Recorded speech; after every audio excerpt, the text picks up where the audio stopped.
Hey,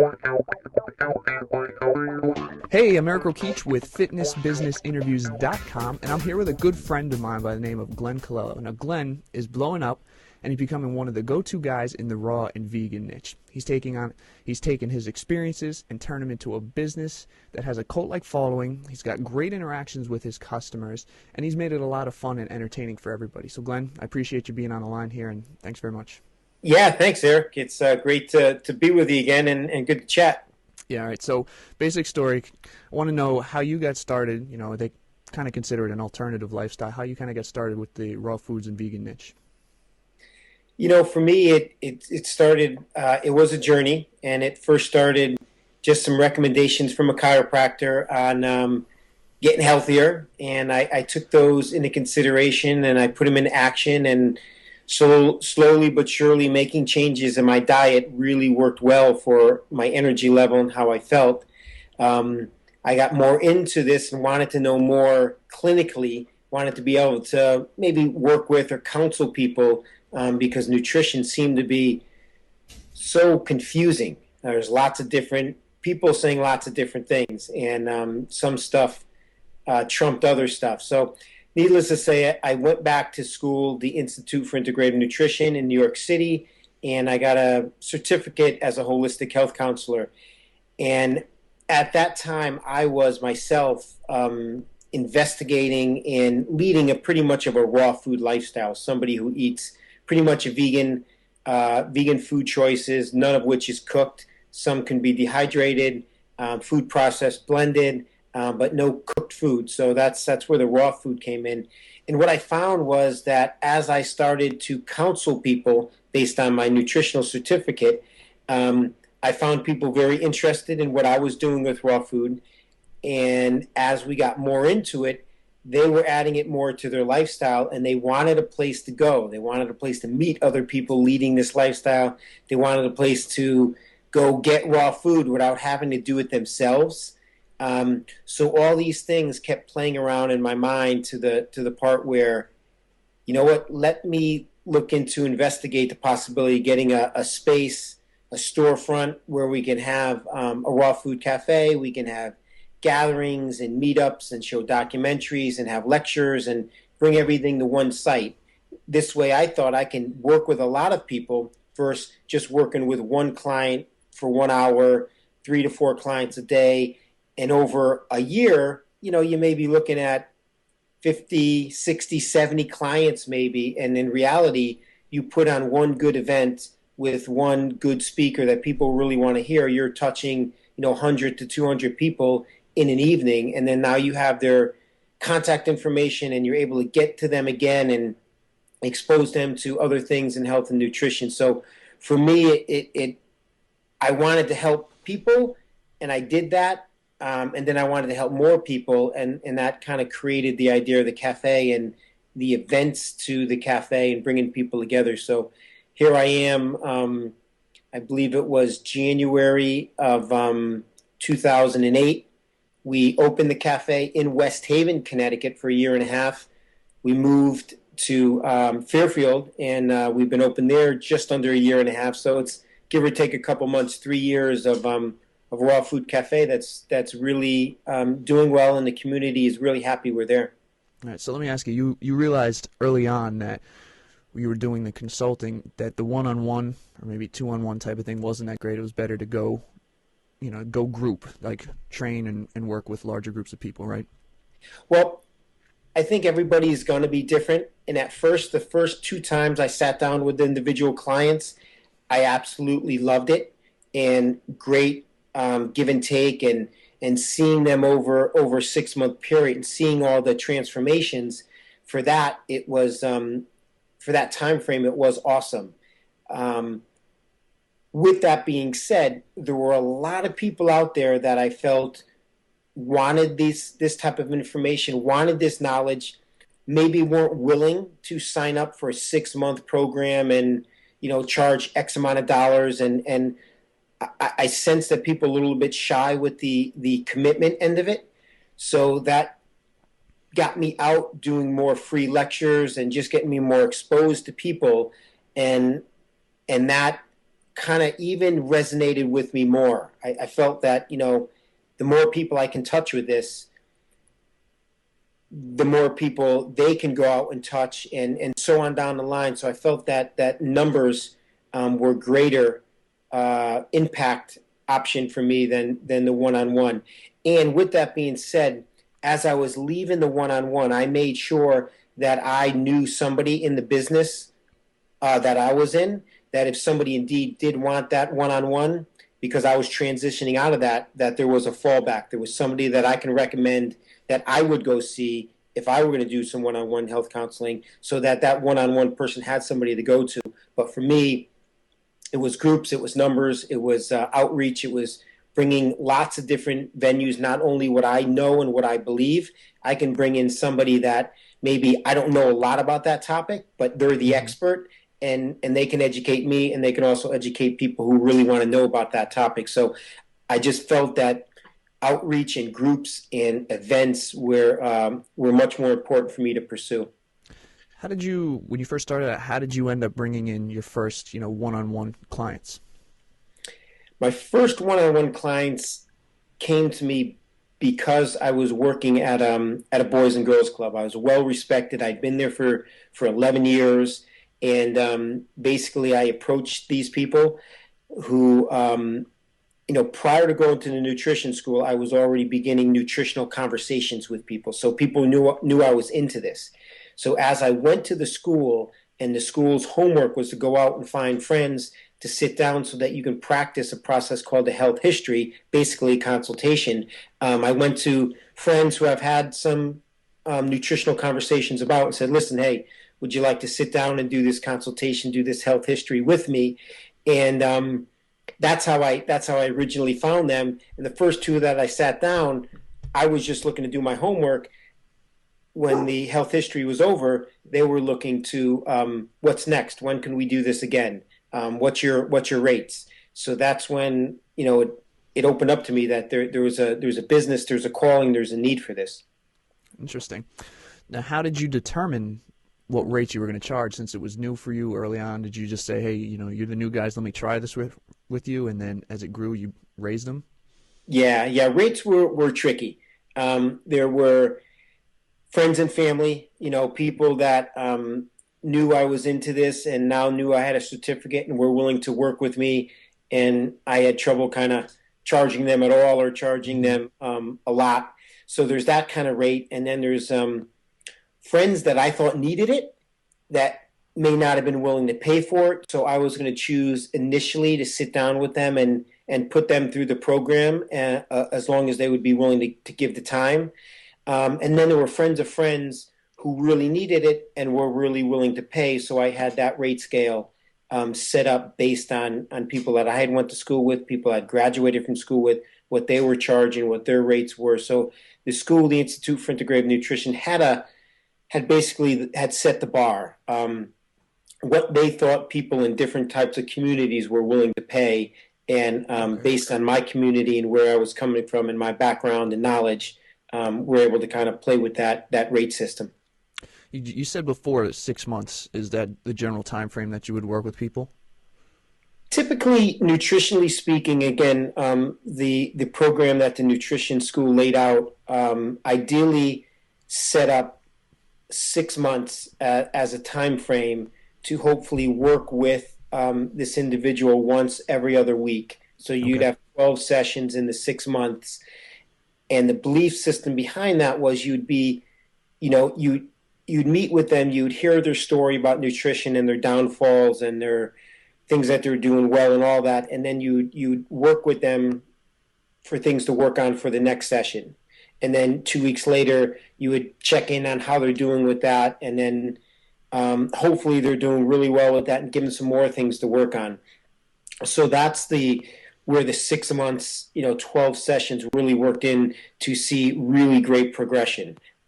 Some clients I would sign on to once a month based on their schedules and their life, and it was just different. It was really different to see not see people for 3-4 weeks, and then if they hadn't done what you had recommended for them to do, then well, geez, you got to do that stuff again and then we can move on to what's next. Every other week, you can see him, you can work with him, and the progression rate was much quicker. Well, So that, let me ask you yep. this. You talk, a couple weeks that you see them, you try to get them to continue. How would you get them, because you wouldn't see them for such a long period of time sometimes, how would you get them to stay on the plan and stick to it? It was always a conversation. There were always that every other night that I would sit down in front of the computer, line up all my clients, depending on when I saw them, and do that check-in email, say, how's it going? These were the things we talked about. And, from 1 to 5, I'm doing great. 1, I haven't even really given that recommendation any energy yet. And just keep them on task that way so that they know that, hey, I said I was doing it. Next time I meet with them, there's got to be some proof that I'm doing it. So there was a call to action. There was a follow up with people, and that was also some of my challenges when I moved on. Is that as I got into groups and other things, the individual people were taking up a lot of time, and again, all that time to gather 200 people together for an event, or all that time for 6 clients over the next 12 months, really, really tied on me. So the system and the program is there. But again, I think, and Eric, you're a fan of this mentality, is that you got to be doing what you love to make it successful in the long run, to make it a lifestyle. And I quickly found that working one-on-one with people, as I loved it, there were things I loved more, and I wanted to direct more energy to that. All right, so let's step forward a little bit then. So you doing a one-on-one, you decided to start working larger groups of people. You went and opened your own cafe, the first one. Did you have any idea what to look for or what to do in finding a space and opening up your own location? Okay, yeah, well, there was support initially when this was opening. I went into it on my own, basically walked in, talked to the people about the space, and kind of signed the lease. And then got back together with a relationship at that time, and she chose to jump on board with me. Lisa Storch, who is my present girlfriend and also a graduate from the Institute for Integrative Nutrition. She indeed had some restaurant background. She has a brother who owns a very popular restaurant in Norwalk called Match. She's worked in the restaurant business, so she had a little bit of a background to it. The West Haven facility was turnkey, so that was one reason that I was able to say yes. I didn't have to buy a lot of equipment. I didn't have to really build up a cafe and create a cafe. It was already a little bit of a smoothie bar. I was just subleasing it. They were going to stick with their massage business and release the beginning part of their store to me, and I would take over the operation of the cafe. So with that being said, when you walk in and it's a turnkey business, it's much easier to put your feet on the ground and start running. Now, when Fairfield came about, that's when we were moving into a dress shop. So it wasn't turnkey. Everything about that place had to be created by us, and that's when Lisa and her brother and some other support people that were in the restaurant business had done this before. Right away, we called on. If I had sat there, looked at the space, and attempted to put it together, it would not have worked. There's plans. There's people that come in and make sure this wall is this high and that wall is this high, and they handicap this and handicap that. So you've got to have a game plan in place if you're going to walk into a storefront, rent it, and create a food establishment around it. So before you sign any leases, you want to get some input from people who know what they're doing when it comes time. And we found out that this space in Fairfield was exactly, before it was a dress shop, it was a coffee shop. So under the floor and in the walls, all these things existed. So we were able to actually connect and go. How long did it take you from when you moved to the Fairfield location, from planning that you were going to move there until the day that you opened? How long did it take for all that to kind of come about? Okay. Well, exactly, we signed a lease approximately September, I would say late September, maybe September 28th or 29th comes up. And at that point, it took us about 3 weeks before we did anything to the space, meeting with architects, um, scouting out equipment, being able to measure the equipment, talking to the people at the building. What do we need? How do we do this? So literally 3 weeks of conversations and tape on the floor, tape on the walls before we actually contract, and then working with contractors. You don't decide you're going to want an electrician to do Right. your electrical work and have them come in tomorrow. So there was all the contractors. We had people putting up walls, people doing electrical, people doing windows. So putting all that together, Lisa, basically worked as a general contractor in late September all the way through October, while I kept the West Haven place, kind of running. So we didn't have that Right. window of time where no money coming in, but a lot of money coming out. So, but literally, I think we brought in the first contractor about November 1st, Okay. and we were able to officially open up, get everything done, and open up the day after Thanksgiving. Wow. So Okay. we had a small. We're talking about a 700 square foot spot. So it's not a lot, and but the contractors we were clear with them. They were clear. They had everything ready to go on November 1st, and basically took them about 3 weeks to do their thing. It sounds like a lot of work to have everything set up for a cafe. So when you went from the one-on-one or the smaller group training to the cafe, did you know, was that exactly the way you wanted to go, to go into the cafe, or was there another way that you could have went? You know, it last night we did an event, and I had a lady pull me aside and tell me a story that I won't get into, but based on that story and based on literally, and not bragging, it's just what it is, and the way the cafe has operated over the past few years, that it has indeed transformed as many people's lives as I could have or would have had I stayed with the one-on-one training. Meaning that having a cafe available for people to walk in and maybe try some raw food or have their first juice ever, their first wheatgrass shot ever, is an opportunity for transformation right there. And that happens. People come back, people tell other people, and then a lot of the customers that we have at the cafe that followed us over from West Haven or that have been created from Fairfield are really more than customers. I mean, a lot of them are really good friends, have become very good friends. And I believe a lot of them look at us as very important. We're not, I mean, if we close, people going to us and relying on us for what we offer, there's not another place that they can go to get what we offer. There are other places that have some of the stuff that we offer, but not exactly what we offer. So I think a combination of bringing products to the community that nobody else is doing except for online, bringing information, speakers, events, building community, and then obviously bringing the healthy, raw, vegan food alternative to people is absolutely the direction that I chose to go in, and had to do it all over again. Not sure I would have changed anything along the way. All right. So you're doing all of these different things, building community, providing services that no one else is doing. When you first started out, your first location was in West Haven. What were you doing to bring people in to say, hey, I'm open, come and check me out?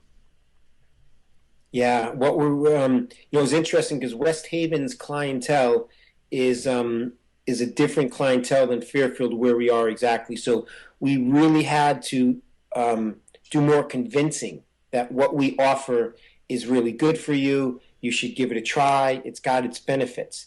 That was just within the local community, but outside the community, it was pretty much at the time where Facebook was just kind of getting out there. At least I was discovering it.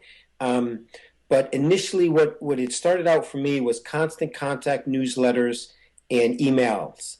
And I just collected everything I could from every bulletin board, on every health food store, every business card, every email address. I did go to a lot of the Chamber of Commerce meetings. I would go as guests. I even joined a Chamber of Commerce for a little while. I would go to any of these social network, businessy type gatherings I can go to and collect information.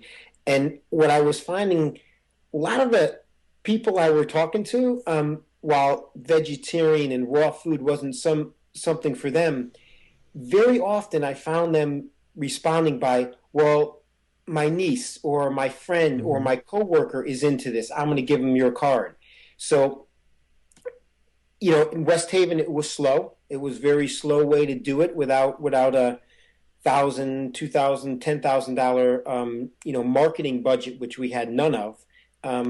We would just do it all by word of mouth and all by free getting stuff out there. And then having some events, a big event with a big name who people would come from everywhere just to see this person because it was, somebody that they followed and they really wanted to see. So that was great exposure for the cafe. We had David Wolf come. We had Dr. Brian Clement from Hippocrates Health Institute. So people who followed these people would come to the cafe from all circles, all parts of the state. And then all of a sudden, they were turned on to the cafe. And so that's how we initially got the word out. Okay, now, it's one of the reasons I actually wanted to bring you on here. I wanted to really dive into this. It's the one thing that I know you do that is really good. You keep talking about are the events. I've been to a bunch of them. They're incredible. They're a lot of fun. People love coming to them. But when you first started out, how did you get those big name guys? I mean, David Wolf. I mean, in your niche, that's pretty big. How did you go from having nothing to getting him come speak at your events? Well, initially, I'll tell you about the first event, which is a really big name in the world of vegetarianism. The name is Howard Lyman, Mm-hmm. and Howard is famous for being on the couch with Oprah Winfrey when Oprah said some challenging things about meat and ended up getting sued by that whole meat industry, and Howard was named in the suit. So people know Howard from Oprah. So to bring this together is me and a graduate friend of mine from IIN, Paul Solomon, were sitting down and saying, we want to do this blockbuster event. We want to really bring people together and tell them about eating healthy and what it means and how to do it. We made a list of names, and first name on the list was Howard Lyman. And we would just try Howard, and if Howard didn't work, we'd move on down. Well, basically went to madcowboy.com. There was a phone number there. So I just figured I'd call and somebody would pick up and I'd leave a message for Howard. Howard Lyman picked up the phone, told him who I was, what I was attempting to do. Turns out that he has, I believe, a daughter in New York City and happened to be coming to New York City at a certain time, 3-4 months from that point, and would be willing to come down and speak. We put it together, and we did it all. We made posters, flyers, everything that we can think of. Again, this was 2005, before the social media craze. At least I wasn't tuned in at that point. But Howard came, and we literally had 40 people pre-register, which wasn't exciting for us. But the event actually had another 95 show up at the door. Wow. Which was exciting. And so that was the first event, basically just making a phone call to Howard Lyman and having him come. And then somebody like David Wolf, I read his books. I was really into what he was doing. I went to one of his retreats, spent a week at a David Wolf retreat, got to communicate with him a little, got to know him enough where I can send him a note and say, this is what I like to do. Are you coming east? Would you like to do this? So he jumped on board. Same with Brian Clement, And then the other thing that I've learned as of late is really follow the people that you really like. And when they come out with a new book, their publishing company is going to put them on a book tour. And then that's Very great smart. because a lot of time the publishing company picks up the tab. So, for instance, Chris Carr, who was a very successful event back in January, over 220 people came to hear Chris Carr speak. Her publishing company contacted the press. The local press did articles on Chris Carr, which was free advertising for us, and they pick up the expense. So Chris Carr would be X amount of thousands of dollars to bring out of the blue to come speak at an event when she's on a book tour.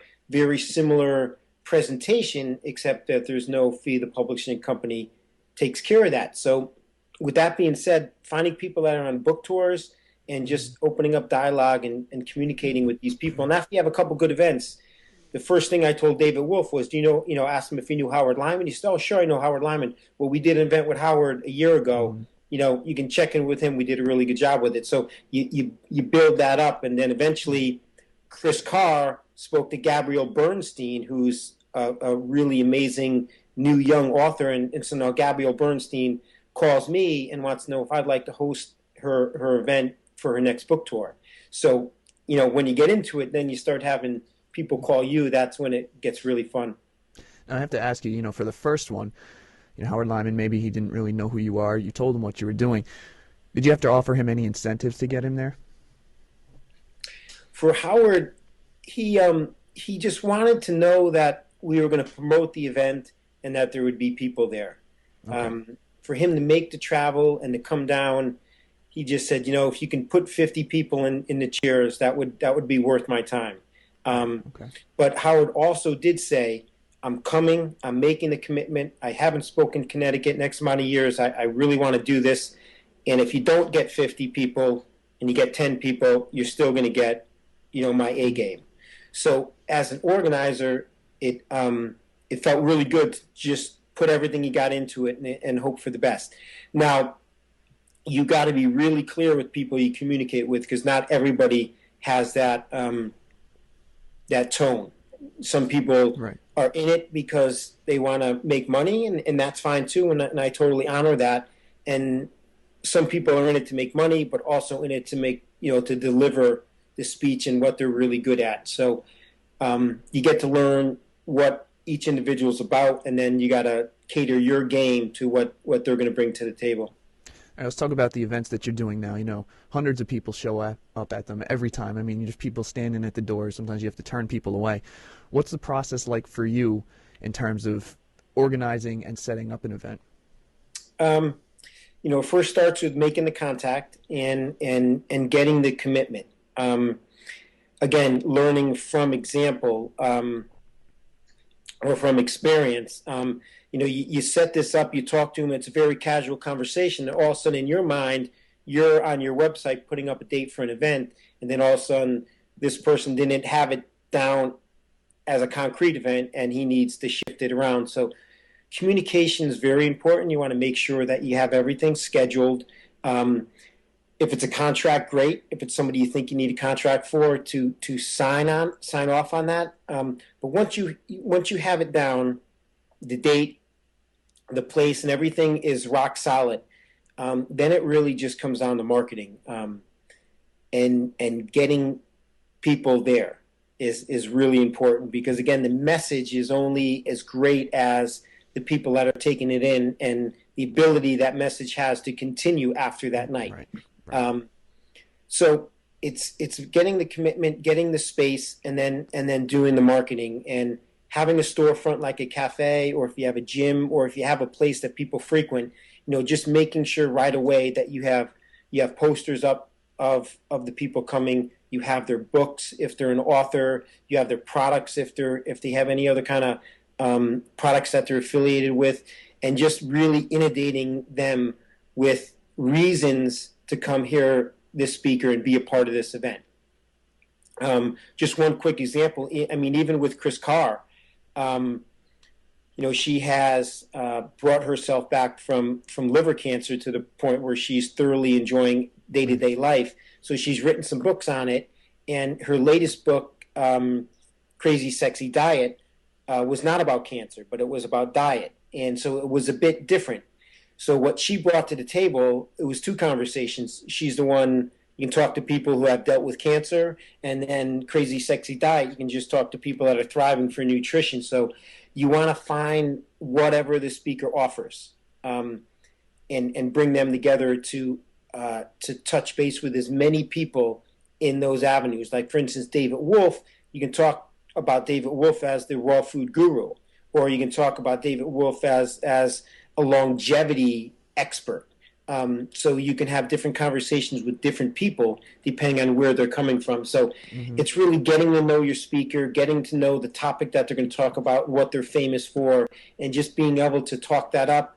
And again, literature everywhere, and getting people to talk about it. If you can get that chatty mommy who goes to pick up her kid at school, and all the moms are waiting, and you get her to say, hey, you going to see Jeffrey Smith April 28th? No. Oh, well, this is going to be a really important event. A lot of people are going to be there, and inevitably you can get people that don't necessarily maybe want to go, but they feel that they have to go because it's a place to be. And intuitively they're into this health and nutrition stuff. But if it's an event and people are going to be there, and I should be there, then it even brings more people in. You just want to cover all your bases. Right. If you've got a speaker who talks about cancer and you only talk to the cancer community, then that's what you can expect. But if they talk about cancer, but yet they have a facility that is great in bringing people back to general health, then you can broaden that conversation. Is there anything specific that you do each time you have an event that, to get people into the chairs and to come into the events? Obviously using Facebook, I know things like that. You've got posters and flyers, but is there anything or steps that you take each time to make sure you have people coming? The obvious automatic steps are the newsletter. Once the event is set in stone, every newsletter that you send out between now and then is going to mention the event. Now, I would say the 3 weeks prior to the event is where the event wants to be the focus of the newsletter. But for instance, David Wolfe is June 16th. In yesterday's email that went out, yesterday being early April, I put a little picture of David Wolfe. I said, save the date, June 16th, April 28th of 2010, the event sold out. So I'm just planting these seeds in people's minds. And then, what happens is people came and got locked out of the last David Wolfe event and locked out of last Chris Carr event. And, they're the people that are out there getting their tickets ahead of time and also telling people to do that. So, and I'd say right now, as we speak, Facebook has been very important, because what I'll do for somebody like David Wolfe is I'll make a Facebook event and I'll send it out to everybody in my group there. And then again, a lot of people are from California. A lot of people are from all over the country that are friends via the raw food community. But inevitably, they know somebody in the East Coast. So they know somebody in Massachusetts, New York, Vermont, New Hampshire, Connecticut that'll attend these events. So even though I know if somebody lives in Berkeley, California, they're not coming to see David Wolfe on June 16th. They may know somebody in the area that is. So, and I make sure that people know that hey, listen, I know, even if you're not from the area and you know somebody in New England, please make sure they know about this event. So that's really cool. And I will say, Eric, a very important way for me to get out all kinds of information is through meetup.com. Meetup.com gives you an opportunity to create a group, create a meetup. And I did that, and it's very economical. It's $150 to $60 a year to have this group. And Meetup gives you all these tools. People join your group, and then you create an event, send it out, and then they get that email when you originally do it, and then they get reminders leading up to that event. So Meetup.com has been very helpful for me, as has Facebook, Twitter, and again, constant contact with the newsletters. Other thing that's important, because I know other people who run in events and doing things, pricing is always a tough thing to come about, how much to price for larger events. How do you come up with your rates to charge people for the larger events? Yeah. There's two answers to that question. The first answer, if you're a cafe owner and you can have the event in the walking proximity to the cafe, your mindset could be a little bit different. Meaning that you don't even have to break even on the actual event, or you don't have to make money on the event, because you're making money because the people that are coming to the event are going to take advantage of the cafe. So that's my mindset. That won't be everybody's mindset. People who are about creating financial successes with events will definitely not have that mindset. But for me, that's where I am right now. And the other one is, to, run your numbers. If your event venue is going to cost you $1,000 to rent, and the speaker wants $20 per head for everybody that walks in, you want to guesstimate, hey, I'm going to have 100 people come to this event, and then you want to kind of figure out your numbers so that the ticket price, you'll get $20 a head for the speaker, and then you'll get maybe another $15 a person goes to the venue, so that comes up with a number of 35. So that $35, if I get the number I need, will break even. If I get more, it could be a financial success. If I get less, then I would be losing money on the event. But I've gotten to the point now with my confidence that when I set up and sign a particular speaker, I know what I can get from them. So that means, will I go to the venue that costs $2,500 to rent? Will I go to the venue that costs $500 to rent? Or I go to the library where I can rent a venue for $25 an hour. Mm-hmm. So all that stuff is gonna play a role based on your initial situation and where you go. But I guess you want to kind of find that break-even rate. What's it going to cost to have the speaker? What's it going to cost for the venue?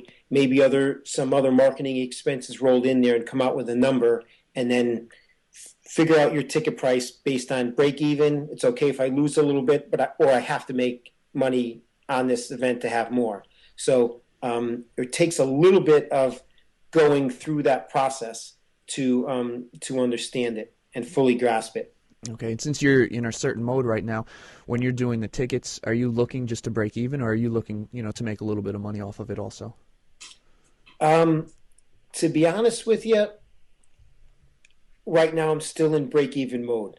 Okay. I really, for me, if the events break even, and again, they're in the proximity of the cafe, right, the ticket on a Thursday night for the cafe that David Wolf speaks quadruples the ticket for a Thursday night, a normal Thursday night. Mm-hmm. So we are making money hand over fist for an event, being a cafe in the proximity of an event. Right. But with that being said, I've also worked with, and this is important, I've also worked with some local groups that are philanthropic. So they see what I'm doing, they think it's awesome, and they're there to help sponsor the event. So for the next few events, I'm working with a group called Pro Mindful Incorporated out of Stamford, Connecticut. They're worth connecting with if you've got a project. Alex Nason is an amazing contact. He really believes in what I'm doing. It's stuff that he would like to do, but doesn't have the patience or the time to do. So he's able to see somebody doing it and say, how can I help? And it's been by him buying tickets to events. It's been by him giving X amount of dollars and saying, put this to where it needs to go. So that's been really good. And then sponsors. You can get sponsors to put on your flyers or emails or constant contacts that are going out saying sponsored by so-and-so. Tell them, ask them for $100. You get 5 sponsors, you get $500. Literally all it is worth for you is you're putting their logo on there, and maybe they hand out some paperwork at the event. So that's a way to bring in some extra income. I haven't tapped into that as much. Now, if I have vendors or people sponsoring the events, I just add them in. Mm-hmm. I haven't been charging them for any of this support as of yet. But again, for me, it's so much about building community. So if I can have 5 people, they're handing out informations about how to make this more of a lifestyle going forward, then that makes for a bet. That adds to an event that these people would walk in, sit down, and listen to somebody speak, or they can walk into a lobby and see ideas and different venues for healthy living, and then go in and see the speaker. So events can be as simple as people walking in and listening to a speaker, or having some whistles and bells around the event. And I totally recommend keeping them simple in the beginning, because what I found was that organizing the people in the lobby handing out stuff and all their wants and needs, the speakers' wants and needs, the people that said they bought a ticket at the door that didn't, and organizing all this stuff. You just want to go slowly and crawl before you walk, and then walk before you run into these events. But they can be profitable, and normally they're always educational and beneficial. So based on the individual's kind of savvy, they can make these events any way they want to go. All right, so you're doing this, obviously, I know how much you love just what you do. That's really important. The events are a huge part of it for your business and building the cafe. But what else have they done for you holding the big events? I mean, the big events, the easiest, simplest, greatest example I can give you, on January 21st of 2011, Chris Carr came to speak. And again, sellout, probably turned away 100 people the night of the event. And she presented a message. She answered questions. She signed books. Her energy was absolutely incredible. There were people sitting in that crowd that were not green juice drinkers, were not adamant salad eaters. Vegetarian wasn't even in their mindset. But they walked out of there being inspired by Chris Carr, then having me come open and close the event, talking about Catch a Healthy Habit, how we're right around the corner, how, what Chris is going to talk about tonight is very much what we stand for and what we offer.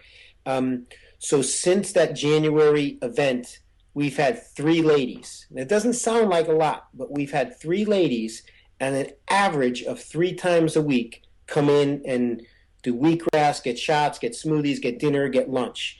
3 times a week times 3 people, that's 9 visits a week. That's how you build a business. And I'm sure there's many more. And maybe these people that heard Chris Carr went back to their communities and found these little juice bars in town, and those juice bars are benefiting because of that event. But I think having events that further educate people on the topic of raw, living, vegetarian, vegan foods only helps to counteract all the marketing that they're getting from TV, from movies, from doctors, from different health professionals that are promoting a different way. So the more that they can hear this, and maybe that lady that saw Chris Carr, she hasn't been in yet, but maybe it'll click with her in the summer, or maybe it'll click with her when her cancer tests come back and they're not as great as they've been the past 6 months, and now she wants to start this lifestyle.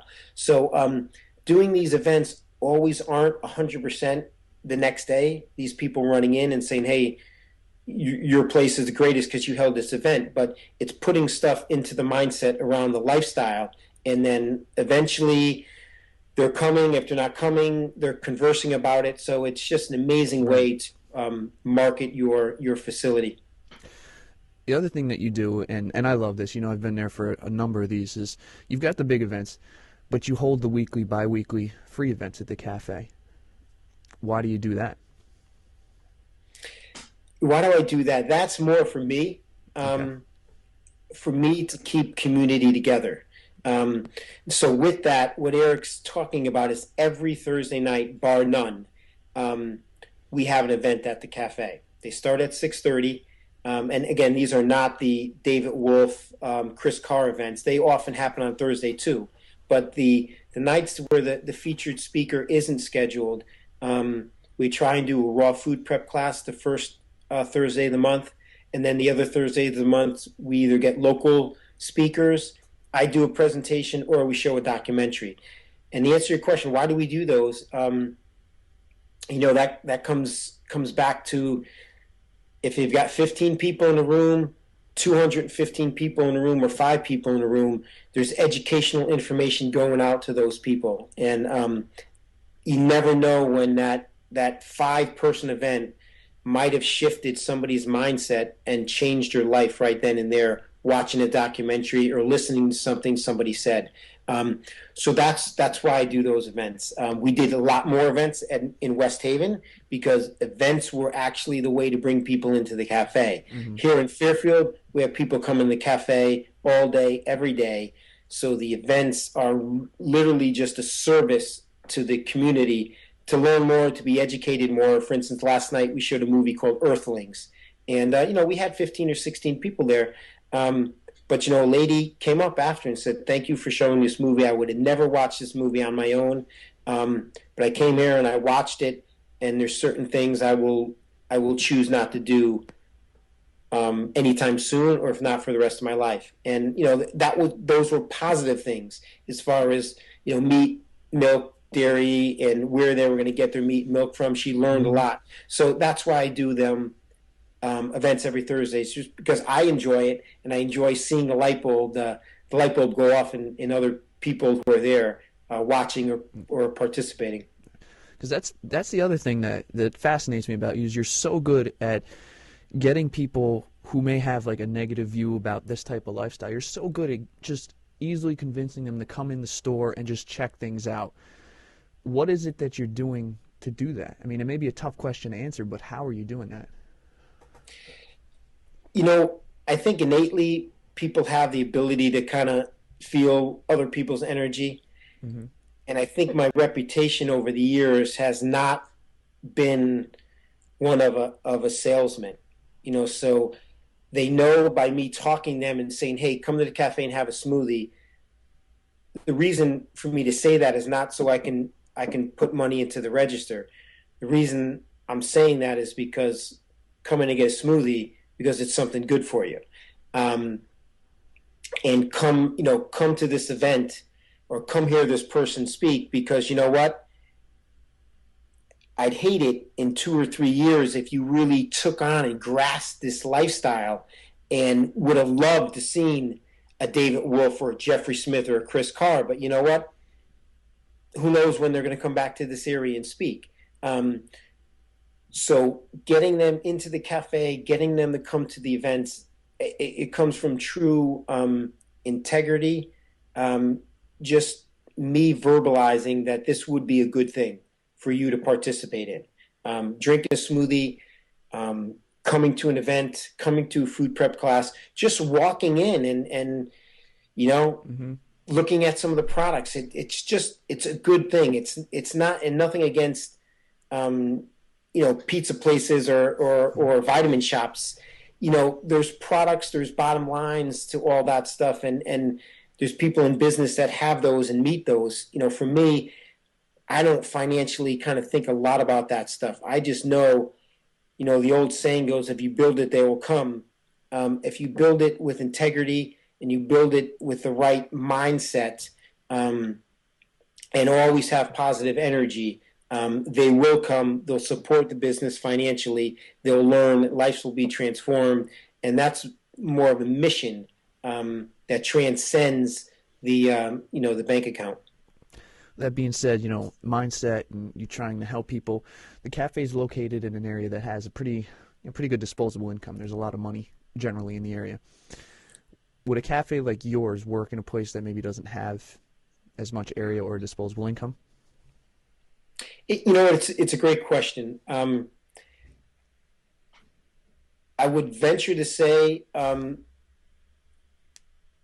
honest answer would be no. But it's not to say they're not out there already, and you'd have to know the background behind the people creating it and the financial. Maybe the rent in those areas mm-hmm. is a third, a quarter, 10% of what the rents are in other areas. So that can play a big role in the pricing of your menu. There's a lot of factors that can fall into it.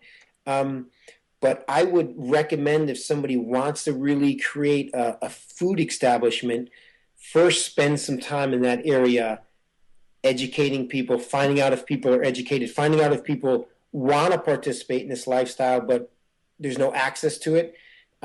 Find out if there's people in the community, farmers or co-ops that'll work with you to keep the overhead down.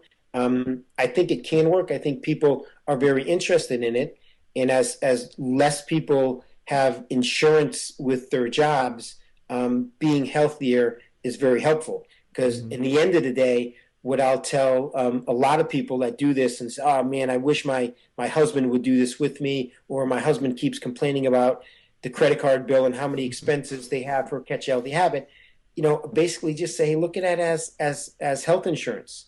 Maybe you're not paying for health insurance, but if you're putting this stuff into your body, then inevitably you are, because fast food diet may cost X and a healthy food diet may cost X, but the healthy food diet's not necessarily going to include the ambulance ride to the hospital when you have coronary issues or things like that. So at a bigger picture, to answer your question, initially I would say no, that if I just walked into an inner city and opened up a place like this, based on the overhead, maybe not, but based on going to community and spending 6, 8, 10 months educating the people, finding other communities, naturopathic yoga studios, people like that might already be in the community, and talking to them, hey, are these people out here, doing some investigative reporting, it could possibly happen. But definitely, I did listen to a lot of people that said location, location, location when you're opening up a place like this. And I would say all three of those reasons worked out really well for us. Great. Now I want to talk about Lisa a little bit. She's your business partner. She's also your girlfriend.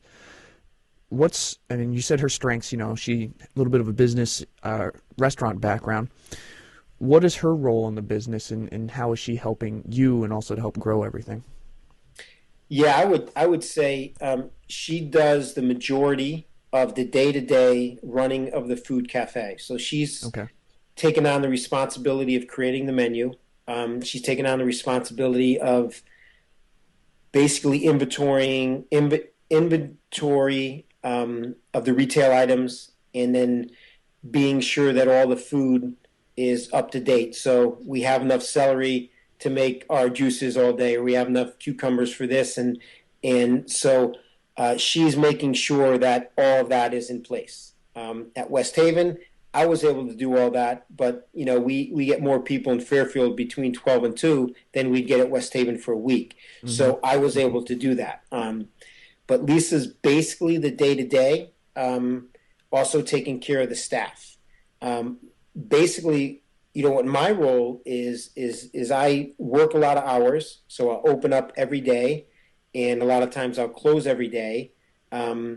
Lisa will come in and work anywhere from 2 to 4 hours during the course of the day, just to be in it and be a part of the day-to-day, but also navigate through the staff, make sure the recipes are up to date, and make sure everything's happening.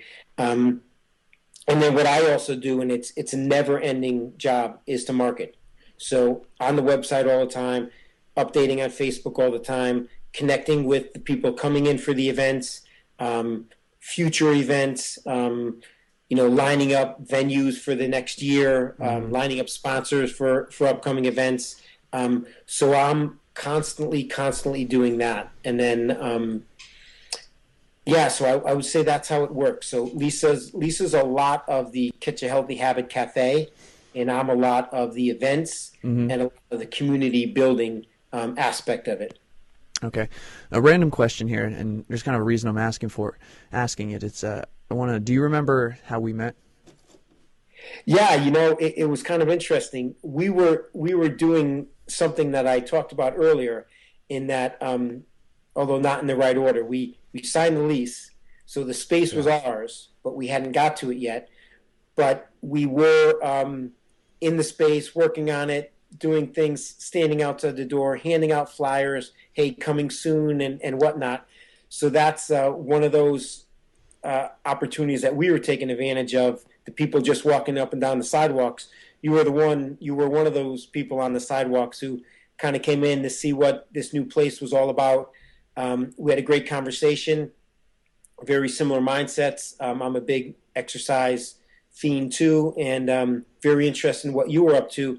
And you had actually graciously offered some coupons to come and see you and get an opportunity to work with your fitness classes. So the coupons that you gave us sat idle for a little while the cafe actually became a cafe and opened its doors. But one of our first couple events, we had a little fun. At our grand opening, soon after we opened, we handed out everybody a free raffle ticket, and we raffled off your gracious gift certificates to come see you and work out with you. And I believe that day some really fun people had won, came and saw you, and you guys had become friendly ever since then, and Right. were able to build a little bit of a customer base around them and their friends. So it was really great to connect with somebody in the field, because I hadn't been around Fairfield for some years, so I didn't really know of any of the new up and coming people that were doing similar stuff. So by coming in and introducing yourself, I thought that was awesome. And then also, giving the gift certificates was helpful, because I like to give things away, and Okay. and that was a really awesome gift to give away, and it stuck with me. Okay. And I remember thinking about the next event. Man, do I go back and ask Eric, hey, can I have some more of those certificates? Because they went over so well and people were very appreciative. Right. And, that energy that you had that day allowed me to kind of have that conversation with you again. And 3 or 4 events into the future, you were open and willing to do that. And I think it helped you as well, just getting your name out there. So the connection that day was helpful to our beginning stages of the cafe. Okay. Now, the reason I asked that question is that was pretty cool, by the way. I like that. Yeah. Made me look good, so thanks. The reason I asked that is because a lot of people are looking to joint venture with local businesses, and I had the mindset, I'd heard that you were coming in, and honestly, I just wanted to come in, introduce myself, and see how I could help, and then I came up with the idea for the gift cards or the coupons. Would you say, I mean, it sounds like it, but would you say that that was an effective way to create a relationship with another local business, to go in and say, hey, listen, I have these, would you, you can do whatever you want with them. Would you say that was effective for you? I would say it was incredibly effective. Actually, it kind of prompted us to do something similar. We put together a couple gift certificates right away, and we walked around to some of the local stores and said, listen, we're opening up next week. We're opening up in 2 weeks. Whenever we're opening up, this is valid. Come in and have a smoothie on us. So we did take that concept from you and roll with it. So we found it really effective. And you know what? Every single person, we only gave out about 10, but every single person came in and took advantage of whatever it was, a free juice or a free smoothie. Of those 10, I can truthfully say 3 are all the time customers, and might have they've been all the time customers anyways, maybe not. And the other people have come in, but actually ran into a lady recently, and she said, I haven't been in since you gave me that certificate for that free smoothie when you first opened, but you know what, I'm going to come back. So, it works. Giving away free stuff works, and most definitely connecting with people in your community that talk the language. And naturopathics, doctors, chiropractors, exercise people, yoga studios, those are the people that we spend a little bit more time focusing on, because they're the people that are going to have a conversation with somebody else about green juice or about smoothies or about education about nutrition, and their response is going to be catch a healthy habit. So those are the people that are advertising for us, that are very helpful in the continual growth of the cafe. All right. So, like I'm always a preacher of just, giving away first before asking for anything. So you recommend if someone goes to, say find a cafe that's similar to yours in their area, you can just go in and say, hey, listen, what can I do to help, right? Yeah, and I think too, your also offer that I never took advantage of, unfortunately, was, hey, listen, come down to my studio and get a workout in. Come down and have a couple sessions on me. So that in itself, now had I taken advantage of that and had I went to the sessions and thought it was the best session ever, then I'm out there telling everybody, hey, you got to go check out Eric. You got to go do a session with him. Right. I think that's amazing, and I get it all the time, and I hopefully try and take advantage of most of them, especially when it comes to massages.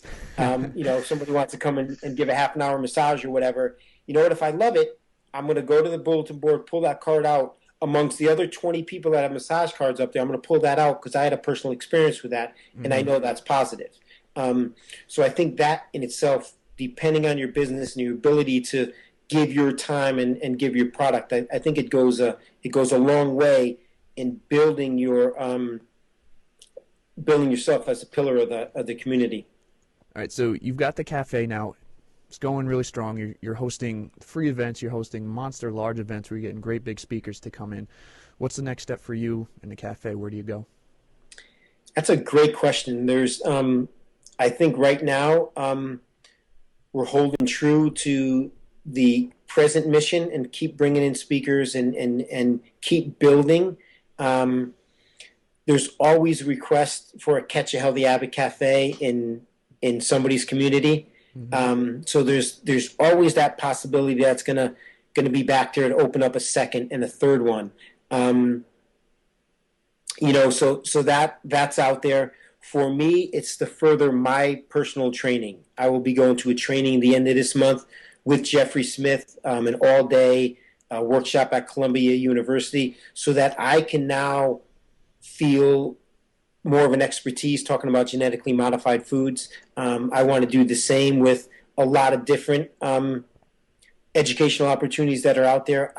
For me, I want to be more educationally on top of the latest, hottest trends and nutritional stuff that's out there. So as we say this, Eric, what this could be, the next step for me is I could be that individual person that is that monster speaker that you're mentioning when you say David Wolf or like that Chris Carr or like that. I really enjoy to publicly speak and have a good way of doing about that, getting around the topics, not being confrontational and sharing information in an understandable way. I can be that person. So that is also on my radar screen. Not so much being the author that goes on a book tour, but just being the person that's an expert in this type of field and willing to go out and kind of share that information at a large, venue. So that's definitely something that's on the radar screen, as well as maybe another or two Catch a Healthy Habits. That's where it's at. And Lisa and I also have the personal life part that's got to get figured out a little bit before the next steps in the business life take place. So there's a little bit of juggling right now, but I would say we're in a really good place for opportunities. Okay. Now I know you know Kevin Gianni of Renegade Health. He's in the same field. He does most of his stuff online. Have you ever thought about doing that type of thing online or just keeping it with what you're doing? Kevin's an awesome gentleman. His wife Anne Marie, they're awesome.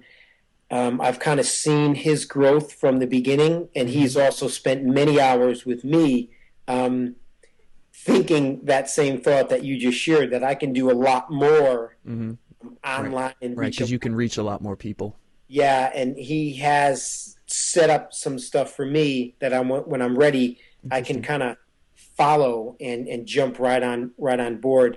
To be honest with you, I think we'd like to have our products be available online for people to go online shopping. We'd like to be able to bring our cleanse, our all liquid cleanse, to people in other communities via delivery service. There are some things like that we'd like to do, and Kevin's doing a great job with what he's doing, and not only blogging and video blogging and online stores and events and whatnot. So he's set up a nice little barrier, I guess, to stop at, look at, see how he's doing, take stuff from him, and then when we're ready, I think he's set up the blueprint for a successful way to go about it. So I commend him and his wife for doing that. And sometime when we're ready, we'll go that route. Right now, time-wise, everything feels like what we're doing right now is taking up the time that we have to do it successfully. Now, could we bring online right now and do it tomorrow? We can do it, but would that take away from the events and the marketing of the events and getting people in there and setting up the events and the actual day-to-day running of the cafe? It would. So having a plan in place to go out and do that is something that we haven't put together. Interesting. All right. Last few questions, and we're going to wrap up. I like to ask a lot of people I interview this question because it kind of shows who they are and where they've come from. What is one or maybe two of the biggest failures that you've had with the business that you've overcome, and what did you learn from them? Okay. I think initially one of our greatest failures was in communication. At the time, we weren't necessarily renting, we were subleasing, and the communication that we had with the people we were subleasing from wasn't very clear. So things happened that I would not have allowed to happen in a cafe that I was in full control of.